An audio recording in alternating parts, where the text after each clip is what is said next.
আসসালামু আলাইকুম, স্বাগত জানাচ্ছি আরটিভির সকালের সংবাদে। আপনাদের সাথে আছি আমি পারভিন মিতু। সাবেক রাষ্ট্রপতি, স্বাধীনতার ঘোষক, বিএনপির প্রতিষ্ঠাতা, বীর মুক্তিযোদ্ধা জিয়াউর রহমানের ৪৪তম শাহাদাত বার্ষিকী আজ। রাষ্ট্রপতি থাকা অবস্থায় ১৯৮১ সালের এই দিনে এক ব্যর্থ সামরিক অভ্যুত্থানে চট্টগ্রাম সার্কিট হাউসে নির্মমভাবে শহীদ হন তিনি। ক্ষণজন্মা এই পুরুষ আর কিছুদিন সময় পেলে দেশ অনেক দূরে এগিয়ে যেত বলে মনে করেন তার সহযোদ্ধারা। খান আলমিনের রিপোর্টে থাকছে বিস্তারিত।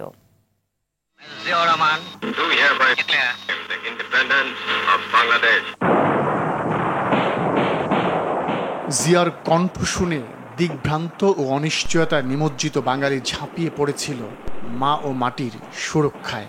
সেই থেকে শুরু, ইতিহাসের নানা বাঁকে নানানভাবে দেশকে তিনি দিয়েই গেছেন, শুধু বিনিময়ে নিয়েছেন কেবল মানুষের ভালোবাসা। ২৬ তারিখ কিন্তু তিনি নিজের পক্ষ থেকেই স্বাধীনতা ঘোষণা করেছে এবং সকলেই জানে যে এই পর্যন্ত কোনো রাজনীতিবিদের সাথে ওনার দেখা হয়নি, কথা হয়নি, কারো পরামর্শও করেনি। তাইলে তিনি কি পরিমাণ সাহসী। যুদ্ধের পূর্ব থেকে যখন আমরা বিদ্রোহ করব এই সিদ্ধান্ত নিই, তখন থেকে ওনার সাথে আমার একটা ঘনিষ্ঠ সম্পর্ক হয়। বিদ্রোহ করার পরে, স্বাধীনতা ঘোষণা করার পরে উনি আমাকে ভাই ডাকলেন। ১৯৩৬-এর ১৯ জানুয়ারি বগুড়ার বাগবাড়ির মণ্ডল বাড়িতে মনসুর রহমান ও জাহানারা খাতুনের সংসার আলো করে জন্ম নেন জিয়াউর রহমান।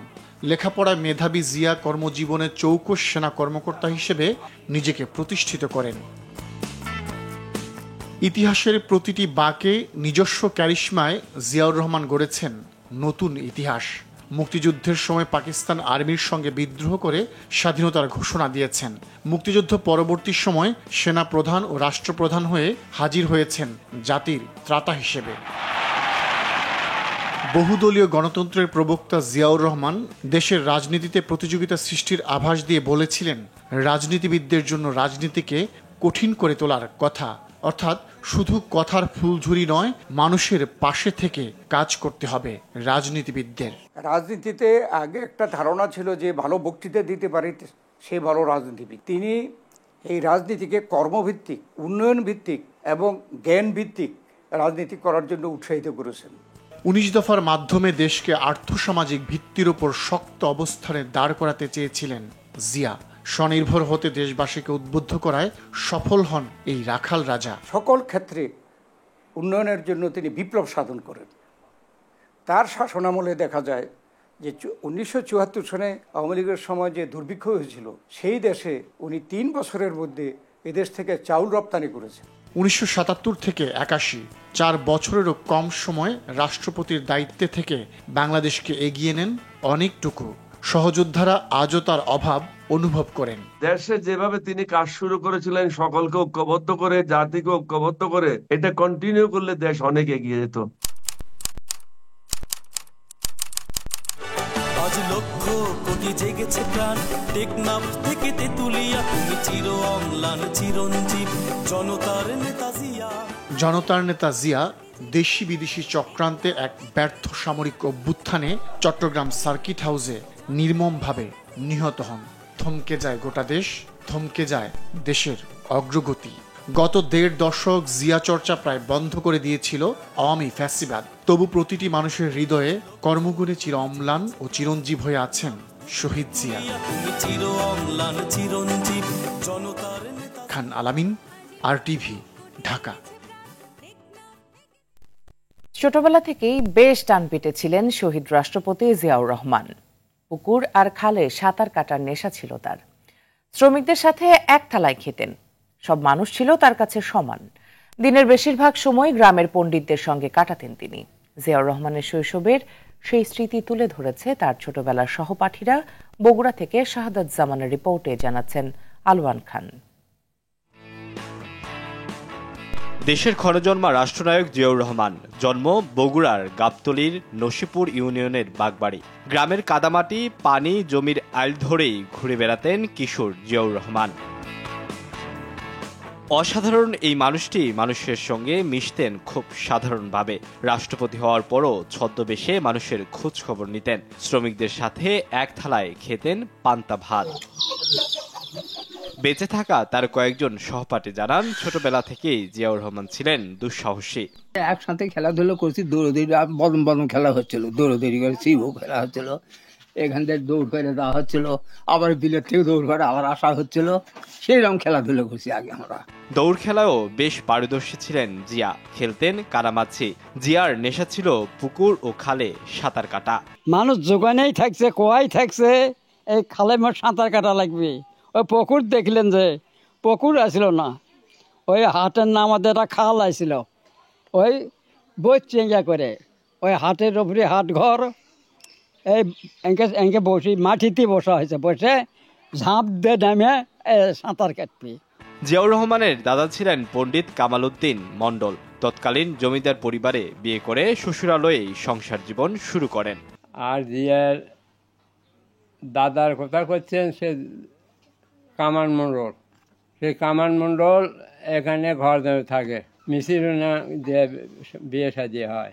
বিয়ে তোলা বিয়ে দিয়েছিল, মিসিরুন বললো যে আমি 500 বিঘা জমি আমার বাবার, আমি পরের বার জমো কেন, তো এখানেই ঘর সংসার করেছে, এখানেই থাকছে। বগুড়ার বাগবাড়ি গ্রামে এখনো 130 বছরের বাড়িটি কালের সাক্ষী হয়ে আছে। বাড়িটি জাদুঘর করার দাবি এলাকাবাসীর। এখানকার গণ্যমান্যরা বাধা দিলে তাকে কেস করার হুমকি দেয়, ধমকি দেয়। তার গাছ ছিল, সেগুলো গাছটা সবকিছু কেটে নিয়ে চলে গেছে। স্কুল স্মৃতি এখন ছবি আছে। বাগবাড়ি সরকারি প্রাথমিক বিদ্যালয়ে জিয়াউর রহমানের পড়াশোনার হাতে ঘড়ি। 2018 সালে ফ্যাসিস্ট আওয়ামী লীগ সরকার বিদ্যালয়টি ভেঙে ফেলে। ইতিহাস থেকে জিয়াকে মুছে ফেলার চেষ্টা করা হলেও তিনি রয়ে যান মানুষের হৃদয়ের গহীরে। আলোয়ান খান, RTV। 3 দশক পর চট্টগ্রামের প্রথম সার্কিট হাউসে জিয়া স্মৃতি জাদুঘরকে পূর্ণাঙ্গ জাদুঘর করার উদ্যোগ নিয়েছে সরকার। এতে স্বাধীনতার ঘোষক শহীদ প্রেসিডেন্ট জিয়াউর রহমানের জীবনী ও রাষ্ট্র পরিচালনায় অবদান তুলে ধরা হবে জানান সংস্কৃতি বিষয়ক উপদেষ্টা মোস্তফা সরোয়ার ফারুকী। মিউজিয়ামটি শহীদ জিয়াকে তরুণ প্রজন্মের কাছে পরিচয় করিয়ে দিতে কার্যকর ভূমিকা রাখবে বলে আশা তার। চট্টগ্রাম থেকে স্টাফ রিপোর্টার সাইফুল মাহমুদের পাঠানো রিপোর্ট, জানাচ্ছেন মাহিনা রাফাত। মহান মুক্তিযুদ্ধে দেশের স্বাধীনতার ঘোষণা দিয়ে যিনি ইতিহাসে অমর হয়ে আছেন তিনি শহীদ প্রেসিডেন্ট জিয়াউর রহমান। বিগত ফ্যাসিস্ট হাসিনা সরকার শুধু তার অবদানকে অস্বীকার করেননি, দেশের বিভিন্ন স্থানে তার স্মৃতিচিহ্ন মুছে দেওয়ার চেষ্টা করেছে বারবার। খাদ্য উৎপাদন দ্বিগুণ করতে হবে। প্রেসিডেন্ট হওয়ার পর জিয়া খুব সাধারণ জীবনযাপন করতেন। 1981 সালের 30 মে ভোররাতে চট্টগ্রাম সার্কিট হাউসে অবস্থানকালে সেনাবাহিনীর কতিপয় বিপদগামী সদস্যের হাতে শাহাদত বরণ করেন তিনি। সেই ঘটনার প্রত্যক্ষদর্শী তৎকালীন চট্টগ্রাম মহানগর যুবদলের সভাপতি মোহাম্মদ ইকরামুল করিম অভিযোগ করেন, প্রেসিডেন্ট জিয়া হত্যার ঘটনা লুকানোর চেষ্টা করা হয় তখন। 8টা সাড়ে 8টার সময় সকালবেলা গেট পর্যন্ত যেতে পারছি, সেখানে তারা দুজন আমাদেরকে বাধা দিয়ে বললেন আপনারা ভিতরে যাবেন না, কিছু একটা হয়েছে আমরা জানি না, আপনারা মিছিল বের করেন। ওরা তখন রেডিও স্টেশন ক্যাপচার করছে এবং ওরা অ্যানাউন্সমেন্ট দিচ্ছে জিয়া রহমান সাহেবকে মারা হয়েছে।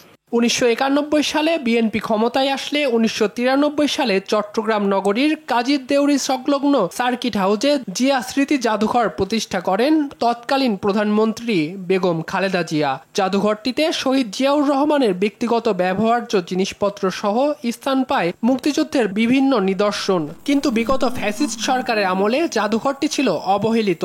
প্রয়াত রাষ্ট্রপতি জিয়াউর রহমানের স্মৃতি বিজড়িত দক্ষিণ পূর্ব এশিয়ার অন্যতম সুন্দর স্থাপত্য বেহাল দশায় ক্ষুব্ধ দর্শনার্থীরা। জিয়াউর রহমান হলো বাংলাদেশের সবচেয়ে সফল প্রেসিডেন্ট বা রাষ্ট্রপ্রধান। যে প্রেসিডেন্ট ছিল তার পরবর্তী কার্যক্রম অনেক কিছুই স্মৃতি হিসেবে ধরে রাখছে। তরুণ প্রজন্ম অনেক কিছুই জানি না, যেটা আমাদের জানা দরকার। আমাদের স্বাধীনতার পিছনেও তার অগাধ অবদান রয়েছে। বাজেট বাড়ানোর পাশাপাশি জিয়া স্মৃতি জাদুঘরকে পূর্ণাঙ্গ জাদুঘরে রূপান্তরের কথা জানান সংস্কৃতি উপদেষ্টা। জিয়াউর রহমানের উপর রিসার্চটা করে জানাবে হাইলাইট এবং পয়েন্টগুলো কি কি।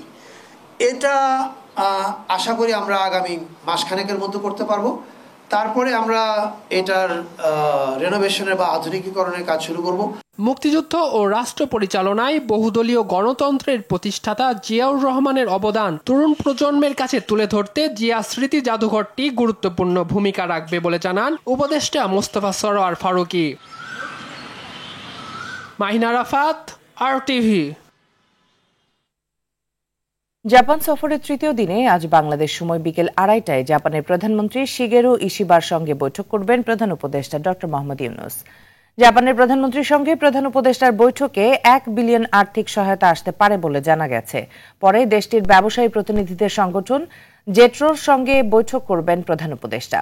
বৈঠকে বাংলাদেশে জাপানি বিনিয়োগ নিয়ে আলোচনা হবে। ইতোমধ্যে আগামী 5 বছরে বাংলাদেশ থেকে অন্তত 1 লাখ শ্রমিক নিয়োগের কথা জানিয়েছে জাপানি কর্তৃপক্ষ ও ব্যবসায়ীরা।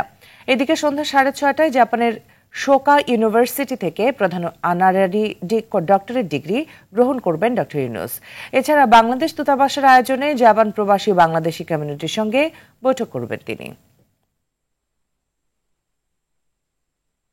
বঙ্গোপসাগরে সৃষ্টি হওয়া গভীর নিম্নচাপটি এখন স্থলভাগে উঠে এসেছে, পরিণত হয়েছে স্থল গভীর নিম্নচাপে। গতকাল রাতে এটি স্থলভাগে উঠে আসে আর ধীরে ধীরে দুর্বল হতে থাকে। তবে এর প্রভাবে আজ সারাদিনই বৃষ্টি থাকবে বলে জানিয়েছে আবহাওয়া অধিদপ্তর। জানান, এর প্রভাবে দেশের 5 বিভাগে ভারী থেকে অতি ভারী বৃষ্টি হতে পারে। আগামীকালও বৃষ্টি হতে পারে বেশ কিছু এলাকায়।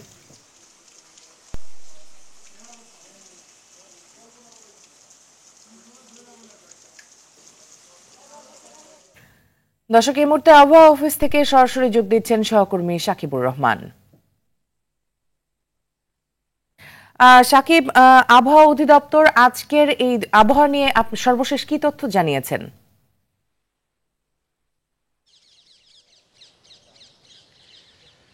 মিতু, আবহাওয়া অধিদপ্তরের সর্বশেষ যে তথ্য সেটি হলো আগামী 2 দিন এই বৃষ্টিপাত অব্যাহত থাকতে পারে। বিশেষ করে আজকে সারাদিন কিন্তু বৃষ্টিপাত হবে।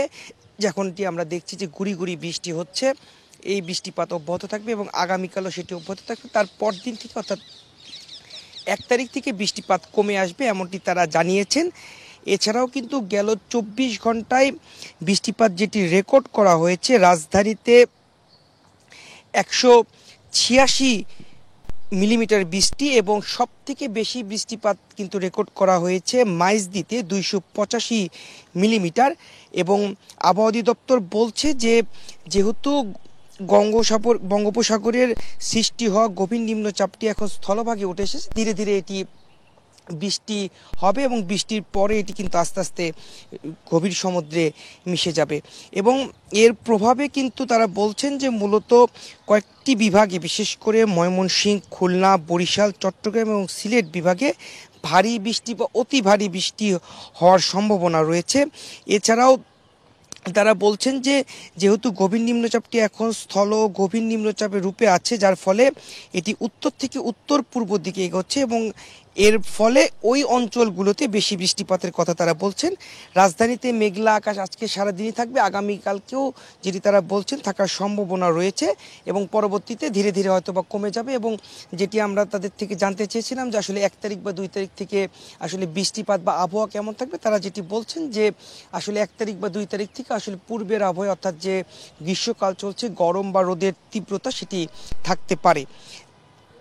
এছাড়াও বলা চলে যে এই যে বৃষ্টিপাত, এই বৃষ্টিপাতের ফলে কিন্তু রাজধানীর বিভিন্ন জায়গায় গত রাত থেকে আমরা দেখছি জলাবদ্ধতার সৃষ্টি হয়েছে। বিশেষ করে ধানমন্ডি, মিরপুর, নিউ মার্কেট, তারপর নিউ মার্কেট সহ বিভিন্ন এলাকায় যে জলাবদ্ধতার সৃষ্টি হয়েছে সেটি রাত নাগাদ ছিল। রাত পর্যন্ত কিন্তু গভীরভাবে সেই জায়গাগুলোতে যানজটের সৃষ্টি হয়েছিল এবং ধীরে ধীরে সেই পানিগুলো নেমে যায়। কিন্তু এখনও আমরা যেটি জানতে পেরেছি যে মিরপুরের কিছু অঞ্চলে এবং নিউ মার্কেটে বিশেষ করে কিন্তু অনেক পানি রয়েছে। জলাবদ্ধতার কারণে মানুষের চলাচলে বিঘ্ন ঘটছে এবং বিশেষ করে নিউ মার্কেট এলাকায় কিন্তু দীর্ঘদিন থেকে আমরা দেখে আসছি যে একটু বৃষ্টি হলে সেখানে অনেক পানি জমে যায় মার্কেটের ভিতরে এবং রাস্তায় পানি থাকে, যার ফলে কিন্তু ব্যবসায়ীরা অনেক ক্ষতির মুখে পড়েন। সামনে যেহেতু ঈদ শুক্রবার দিন, এই দিনে বেচা বিক্রি বেশি হবে এমনটি তারা আশা করছিলেন, কিন্তু বৃষ্টির ফলে পানি জমে থাকার কারণে কিন্তু তাদের বেচা বিক্রিতে ভাটা পড়ছে। তারা চান যে দ্রুত যেন সিটি কর্পোরেশন এই রাস্তা যে কাজগুলো রয়েছে সেগুলো শেষ করে ড্রেনেজ ব্যবস্থাটা যেন ভালোভাবে করে দেয়, সেখানে যেন আর ভবিষ্যতে এ ধরনের পানি না ওঠে, জলাবদ্ধতা সৃষ্টি নয়, এটি থেকে তারা নিরসন চান। তো এই ছিল আমার কাছে সব মিলিয়ে আবহাওয়ার খবরাখবর। মিতু।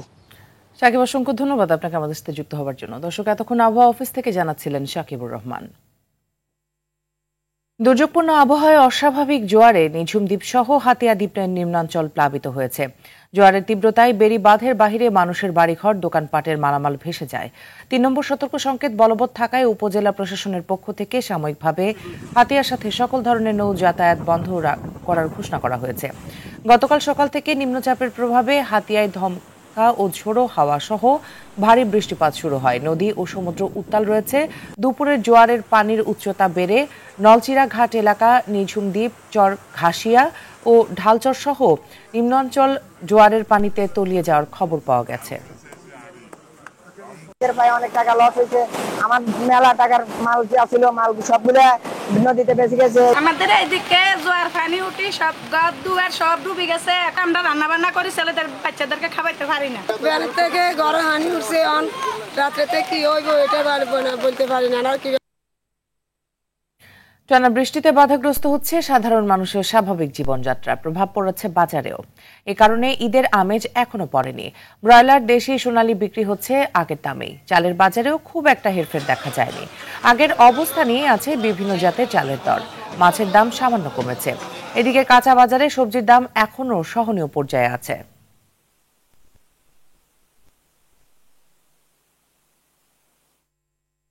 দর্শক, এই মুহূর্তে রাজধানী কারণ বাজার থেকে সরাসরি যোগ দিচ্ছেন আমাদের সহকর্মী ইমরুল কায়েস।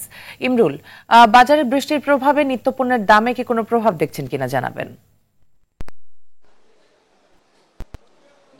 দাঁড়িয়ে আছি কারণ বাজার এলাকায় এবং এখানে এসে আমরা যেটি দেখতে পেয়েছি সেটি হচ্ছে যে বাজারে নিত্যপণ্যের যে প্রভাবটি বা বৃষ্টির কারণে নিত্যপণ্যের উপর যে প্রভাব সেটি এখানে খুব বেশি যে পরিলক্ষিত হচ্ছে তা কিন্তু নয়। চালের বাজারে এসে আমরা যেটি দেখতে পেয়েছি যে চাল আগের দামে বিক্রি হচ্ছে, অর্থাৎ বিভিন্ন প্রকারের যে চালগুলো রয়েছে, মিনিকেট বা মোটা যে চালগুলো রয়েছে সেগুলোর দাম মোটামুটি অপরিবর্তিত রয়েছে। একই সাথে আমরা মাংসের বাজার অর্থাৎ মাছ মাংসের যে বাজারটি রয়েছে, মাছ, মুরগি, তারপর হচ্ছে খাসি, গরু, এই যে বাজারগুলো রয়েছে এখানেও এসে যেটি দেখতে পেয়েছি সেখানেও আগের যে দাম ছিল সেই দামেই কিন্তু বিক্রি হচ্ছে এবং এখানে খুব একটা পার্থক্য দেখা যায়নি।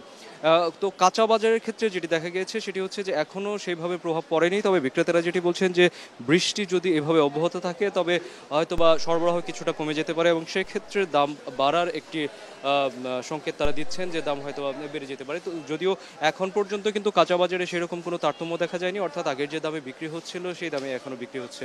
এবং একই সাথে আরেকটি কথা বলে রাখা প্রয়োজন, সেটি হচ্ছে যে সরবরাহ আগের মতো থাকলেও আজকে বৃষ্টির কারণে আমরা এখানে এসে দেখতে পেয়েছি জনসমাগম কিছুটা কম বা ক্রেতার পরিমাণ কিছুটা কম। এটি নিয়ে বিক্রেতারা বলছেন যে কাঁচা বাজারের দিকটাতে যদি পার্মানেন্ট কোনো ছাউনির ব্যবস্থা করে দেওয়া হতে পারে তাহলে সেক্ষেত্রে হয়তো বা ক্রেতা বা বিক্রেতারা তারা সুবিধাজনক একটি অবস্থানে গিয়ে তারা তাদের যে ব্যবসা বাণিজ্য সেটি করতে পারেন। তো এর বাইরে যেটি দেখতে পেয়েছি যে মোটামুটি মশলার বাজার বা অন্যান্য যে বাজার, যেহেতু সামনে কোরবানির ঈদ আসছে তো সেক্ষেত্রে মশলার উপর একটি প্রভাব বরাবরই আমরা দেখে আসছি, কিন্তু সেক্ষেত্রে এইবারও কিছুটা ব্যতিক্রম, অর্থাৎ কোরবানির যে আভাস সেটি এখনও হয়তো বা বাজারে সেভাবে পরিলক্ষিত হয়নি এবং মশলার ক্ষেত্রেও কিন্তু আমরা দেখতে পাচ্ছি যে কোনো ধরনের তারতম্য ঘটেনি, অর্থাৎ মশলা আগে যতটুকু বেড়ে গিয়েছিল দাম সেই দামেই এখনও তাদের যে অবস্থান সেটি করছে এবং সেই দামে বিক্রি হচ্ছে সবকিছু। তো বাজার ঘুরে মোটামুটি যে বিষয়টি দেখতে পাচ্ছি সেটি হচ্ছে যে বাজার অনেকটাই স্থিতিশীল পর্যায়ে চলে এসছে, অর্থাৎ যেই দামে বিক্রি হচ্ছে সেই দামে রয়েছে। যদিও ক্রেতাদের যে দাবি সেটি হচ্ছে যে বাজারের এই দামগুলো এখনও কিছু কিছু ক্ষেত্রে তাদেরকে অস্বস্তিতে ফেলতে পারে এবং এই কারণে দামটা কিছুটা কম হওয়া উচিত বলে মনে করছেন সাধারণ ক্রেতারা। তো মিতু, বাজার ঘুরে ছিল আমার কাছে সর্বশেষ। ইমরুল, অসংখ্য ধন্যবাদ আপনাকে আমাদের সাথে যুক্ত হবার জন্য। অর্থনীতি স্থিতিশীল অবস্থায় এনে নিম্ন আয়ের মানুষকে স্বস্তি দেয় বাজেটের মূল উদ্দেশ্য জানান পরিকল্পনা উপদেষ্টা ডক্টর ওয়াহিদ উদ্দিন মাহমুদ। তাই বিগত সরকারের নেওয়া প্রকল্প বন্ধ করছে না অন্তর্বর্তী সরকার। বাজেটে 1250 প্রকল্পের মধ্যে আওয়ামী লীগের আমলেই 1200 প্রকল্প থাকছে। আরটিভিকে দেয়া একান্ত সাক্ষাৎকারে পরিকল্পনা উপদেষ্টা বলেন, এই প্রকল্পগুলো বাস্তবায়নে বাজেটের বড় অংশ চলে যাচ্ছে। আরো জানাচ্ছেন তৌহিদুর রহমান। বিগত ফ্যাসিস্ট সরকারের রেখে যাওয়া দেশের ভঙ্গুর অর্থনীতিকে সচল করার পর এবার বাজেট ঘোষণা করতে যাচ্ছে অন্তর্বর্তী সরকার। আরটিভির সঙ্গে একান্ত আলাপে পরিকল্পনা উপদেষ্টা জানান, প্রবৃদ্ধি নয় অর্থনৈতিক স্থিতিশীলতা ফিরিয়ে আনতেই গুরুত্ব দিচ্ছে সরকার। আমরা নিম্নবিত্তের মানুষকে একটু স্বস্তি দিতে চাচ্ছি। যেই অস্থিতিশীলতা ছিল অর্থনীতিতে, একটা ভঙ্গুরতা ছিল, এটাকে অন্তত একটা জায়গায় এনে যাতে পরবর্তীতে আবার প্রবৃদ্ধির দিকে যাওয়া যায় এবং কর্মসংস্থান বৃদ্ধি করা যায়। বিগত সরকার রাজনৈতিক উদ্দেশ্যে নেওয়া অনেক অবাস্তব প্রকল্প নিয়ে অর্থনীতির বড় ক্ষতি করেছে বলে জানান তিনি। আমরা তো উত্তরাধিকার সূত্রে এত প্রকল্প পেয়েছি এবং সেই সব প্রকল্পগুলোর মধ্যে অনেক অসঙ্গতি আছে, অনেক বাড়তি ব্যয় আছে, নকশার ভুল আছে, যেই রাস্তা যেখান দিয়ে যাওয়ার কথা তার থেকে রাজনৈতিক কারণে অন্যদিক দিয়ে গিয়েছে। আগামী প্রশ্নপত্র বাজেটে 1200 প্রকল্পের মধ্যে মাত্র 30-40টা প্রকল্প হলো আমরা নিজেরা শুরু করেছি, বাকিগুলো সবই চলমান প্রকল্প। বাজেটে বরাদ্দ বাড়ছে শিক্ষা ও জ্বালানি খাতে, তবে সার্বিক বাস্তবতায় ভর্তুকি কমানো যাচ্ছে না বলেও জানান পরিকল্পনা উপদেষ্টা। বন্ডের আকারে এবং কিছু নগদ অর্থ শিক্ষকদের কল্যাণ ভাতা এবং অবসর ভাতার জন্য দেওয়া হচ্ছে। একটা কারিগরি শিক্ষা ক্যাডার বলি আর যাই বলি, এটা পাবলিক সার্ভিস কমিশনের মাধ্যমে ওটা অন্তত 150-200 জন শিক্ষককে নিয়োগের ব্যবস্থা করেছি। গ্যাসের ক্ষেত্রে আমরা উত্তোলন, অনুসন্ধান এগুলোর ক্ষেত্রে অনেকগুলো প্রজেক্ট দিয়েছি। কাজে এই খাতে দেখা যাবে যে ব্যয় আছে। প্রশাসনের সিনিয়র কর্মকর্তাদের অনেকের দুর্নীতির কারণে সরকারি টাকার অপচয় হচ্ছে বলেও জানান ডক্টর ওয়াহিদুদ্দিন মাহমুদ। অনিয়ম এবং বিশৃঙ্খলা এত বেশি, এখানে আসলে একটা সুশাসন ফিরিয়ে না এনে শুধু অর্থ বরাদ্দ দিয়ে কিছু হবে না। তৌহিদুর রহমান, RTV, ঢাকা। আইডিএলসি পরিবর্তনের পথে বাংলাদেশ। ইতিহাসের সর্বোচ্চ মাথাপিছু আয়ে দেশ। বাংলাদেশের মানুষের মাথাপিছু আয় এখন $2,820 মার্কিন। 2024-25 অর্থ বছরের সাময়িক হিসেবে বাংলাদেশ পরিসংখ্যান ব্যুরো এই তথ্য জানায়, যা গত অর্থ বছরে মাথাপিছু আয়ের চেয়ে বেড়েছে $82। এর আগে 2021-22 অর্থ বছরে সর্বোচ্চ $2,793 মাথাপিছু আয় হয়েছিল। এরপর ডলারের দাম বেড়ে যাওয়ায় মাথাপিছু আয় ডলারের হিসেবে আর বাড়েনি। মূলত ডলারের বিনিময় হার বেড়ে গেলে বিবিএস এর হিসেবে মাথাপিছু আয়ের পার্থক্য হয়। চলতি অর্থ বছরের বিবিএস এর মাথাপিছু আয় হিসেব করতে প্রতি ডলারের গড় বিনিময় হার ধরা হয়েছে $120.29। গতবার এই বিনিময় হার ধরা হয়েছিল $111.06। চলতি অর্থ বছরে টাকার অঙ্কে মাথাপিছু আয় দাঁড়িয়েছে $3,39,221 টাকা। গত অর্থ বছরে যার পরিমাণ ছিল $3,04,102 টাকা।